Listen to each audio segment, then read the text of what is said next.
Hello, welcome to the Kuvings kitchen. My name's Gary Dowse. In the kitchen today, I have the commercial juice machines. This is a CS600 machine and it's CS700 machine, which is the stainless steel bowl. Now, if you're looking to put cold pressed juice into your business, you might have a cafe or a restaurant or a school or hospitality venue, and you're wanting to do cold pressed juice, then this is our commercial machines. Firstly, have a look how small a footprint they take up on the bench. Yes, they're commercial quality. The motor can run for 24 hours. It has commercial quality cooling fans to keep it running. And the size of the machine, we can juice lots of volume juicing. So you have really two solutions when you're wanting to do cold pressed juice in your business. The first option is to bottle the juice, what we call a grab and go solution, where we have different size bottles. We can put a label on it or a sticker, can be glass, can be plastic. You make up the juice at the start of the day, put it into an ice bucket, put it into the fridge, and your customers can just come in, grab a juice and take it away. The other way you can do cold pressed juicing is the on-demand solution. I'm going to do a separate video for both. We'll do the on-demand juice. You can go and watch that video. Or in this video, I'm going to show you how we do the bottling grab and go solutions. So where do you start if you've not done cold pressed juice before? Really, the first thing happens is your recipe. You want to make it really easy. You want to make a recipe that looks great when you put it into the bottles. And you want to make a recipe that's going to last for 3 to 4 days. So how can we make those decisions? Well, we have commercial business managers that work for Kuvings Australia that can either come to your store and help you with recipes, help you with your setup, help you with juicing, because they've done it before. They've worked in cafes, they have their own businesses, and we know what solutions you might need. Also with the office, you can call Kuvings. We have commercial people on hand that can answer all of your questions. What I'm going to tell you is a few tips today. So the first one is always make your recipe to be 1 litre. Because when you make a recipe that makes 1 litre and then you decide you're going to make 2 litres, 4 litres, 5, 10 litres, all you have to do is times your 1 litre ingredients by 2 or 4 or 10. Okay, so this recipe I'm going to make today, it's an apple, lemon, ginger, beetroot juice. We call this one just a red juice, keep it simple. It has 6 apples, it has half a beetroot, it has half a lemon, and about a 2 centimetre knob of ginger. That recipe makes a litre. So then I know, right, if I'm going to make 5 litres of juice, all I have to do is times those ingredients by 5. Right, so I'm going to use about 30 apples. I'm going to use 2.5 beetroots. I'm going to use 2.5 lemons. And I'm going to use about a 10 centimetre piece of ginger. Easy, 5 litres. If you're doing 10, then you know the mass, you can work it out. The other tips that we have is for when you're making bottling solutions, is that you get your size bottles. So you can vary the size of the bottle. Can be a 1 litre bottle if you're doing big bottles. We have 250 ml, 300, 4, 5. There's lots of different types of bottles that you can use. You can use plastic. The plastic bottles have a tamper-proof cap, which you can just put on and seal it. You have your glass bottles, which look really nice. You can get your customers to be sustainability and offer them a discount if they bring their glass bottle back. Maybe they're getting 1 litres from you and you can offer a 50 cent or $1 discount up to you if they bring their bottles back.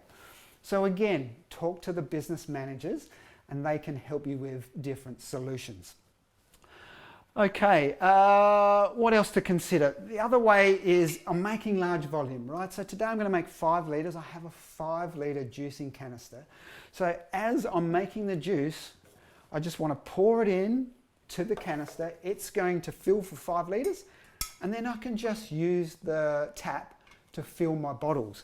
This will save you so much time. You can get a 5 litre, a 10 litre, a 12 litre canister, because when you're filling up a bottle like this, and you have to pour from the jug, it's going to take a lot longer than using the canisters. So these are some tips. There's a lot more. Again, talk to the team and they'll get you sorted.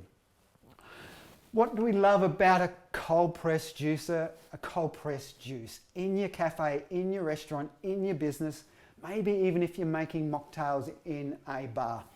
Look at the color, okay? Cold press juice, you don't get that separation. You get more nutrition, it's healthier. But from a business point of view, you get more yield out of your produce. So if I'm juicing an apple in a cold press juicer, I'm going to get more juice out of it because I'm just squeezing and pressing and extracting the juice. When you times that out by 1 litre, 5 litres, 10 litres, that's saving you money at the end of the day. So a high yield with a cold press juice. The second major advantage is, of course, the quality, the taste. Customers know, they understand the difference between a centrifugal, fast spinning, store made in a supermarket juice, which has often been preservatives, it's been cooked, it's been heat treated in order to preserve it, versus the natural cold pressed juice that you're making in your business. It's healthier, it tastes better, it looks better, and you can charge a good price for a cold pressed juice. Something like a bottle like this might be 8, 9, 10, depending on the area where your business is that you can sell to your customers. And to be honest, look, how much does a few apples cost? A little bit of beetroot, a bit of lemon. Not a lot of money and a good high profit return. When we do the numbers, we generally see around 2 to 3 times more profit from juice than you even make from your coffee. So highly recommend it. If you're wanting to get more profit into your business, who doesn't want that? Maybe think about adding cold pressed juice. What else have I got for you today? Couple of things in terms of maintenance with the cold pressed juices. These are the materials that are used to make the machine. They're not suitable for really, really hot dishwashers in a commercial environment. The reason is because they have to use a lot of nasty chemicals in order to make them heat resistant. We don't want to use those chemicals because we don't want any leaching into our juice. We want healthy, fresh, cold pressed juice. So make sure you don't put the parts, the headset, the bowl, the strainers into the dishwasher. With the stainless steel bowl, of course, if you do the CS600, the stainless steel bowl can go into the dishwasher. You just want to make sure you remove the cap. A little bit else on maintenance, there's not a lot of cost. Okay, so you're not replacing parts on a regular basis. Inside the juicer, it has a strainer. All right, now the strainer, that's a $99 strainer. It's not expensive. And depending on the volume and how much you're juicing, you might replace that just once every 12 months. Okay? If you're juicing a little bit more, maybe it's every 6 months. If you're juicing a lot and you're doing 100 a day, then maybe you're replacing it every 3 months. But a $99 part to profit that you're making from your juice for a $99 part, I think is a really good investment. Very strong press that sits in the middle and your lid. Now, of course, in a commercial environment, things can break, we've got lots of different staff using your machines. Then these little caps, you might not need them on the machine because you're not going to seal it off and have it mix inside, so take the caps off. With your headsets up the top here, you know, of course, staff can use them and they can end up getting damaged or need replacing, but all the parts are available on the Kuvings website and we can get them often to your store pretty quickly. We do recommend that if you're making juice, get an extra headset so that you've got a spare. Don't just rely on the one, because what if something does happen? You've got a spare or a second one. That's all the little tips that I have for you. So now what I want to do is I'm going to make some juice. I'm going to make 5 litres of a red juice, and we're going to show you how long it will take to make that 5 litres in real time. And then I'll come back and we'll wrap up.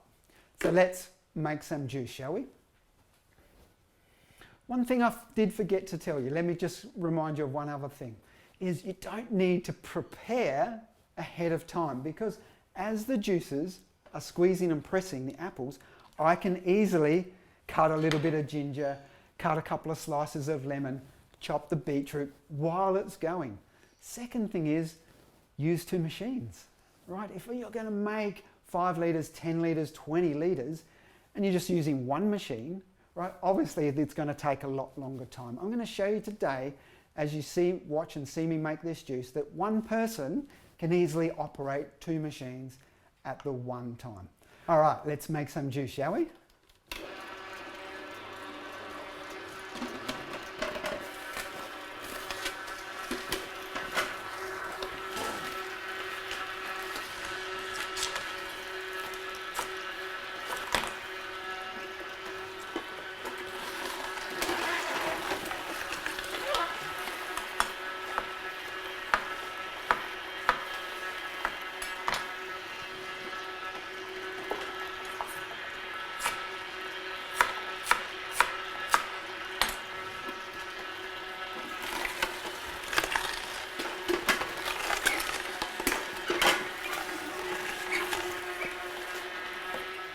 Okay, so I've just made a whole heap of juice. Put it into some different bottles, ready to go. Pop it in some ice, pop it in the fridge. How long did it take me? It didn't feel like it was a long time. Maybe the juicing was 5 minutes, 6 minutes to make 4 to 5 litres worth of juice. Then a little bit of time to bottle as well, maybe another 3 or 4 minutes. But I can tell you that in under 10 minutes, using 2 juices, making a simple red juice, I was able to bottle nearly 5 litres of juice. 1, 2, 3, 4, 5, 6, 7. I've got about 8 bottles there, ready to go in under 10 minutes. Do that in the morning, do 10 litres, and fill your fridge up with some red, with some orange, with some green juice. Your customers, I'm sure they will love it, that you've prepared on the day, in-house, fresh cold pressed juice.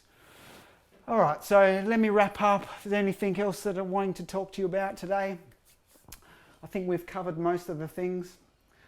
Of course, I mentioned about cleaning, not putting them into the dishwasher.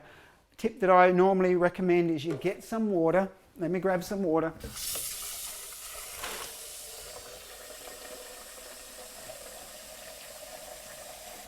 Grab some water before you break the juicer down to clean it. You want to run some water through it. What you'll see when you run some water is it'll push out the rest of the pulp that might still be sitting in the machine. And I usually run it for a minute to make sure that it's just pushed everything out. Once it stops pushing out, I know that's probably it. I'll release the cap. Now when I pull it apart, look, so much easier. Look, so much easier, right? After all that volume that I just made, and it's just a matter of taking the parts to the sink and rinsing them underwater. Clean your filter, make sure your strainer is nice and clean. That's the most important part, because you don't want to get a build up on the strainer. You want that to always be nice and clean for your next round of juicing. Hope this has been useful and given you some tips if you've bought yourself a cold press juicer from the Kuvings Commercial Kitchen. We also have an online juicing course where I've got over 200 recipes in that course. You might get some inspiration from the course. That comes free for all of our commercial customers. So jump on there, have a look at some exciting recipes. I suggest you follow the seasons. Juice what's in season, winter, summer, autumn. You get cheaper produce, you get more juice out of your fruits and vegetables that are in season, which means more profit for you. That's it from me today, guys. Thanks for watching. As I always say, Happy juicing!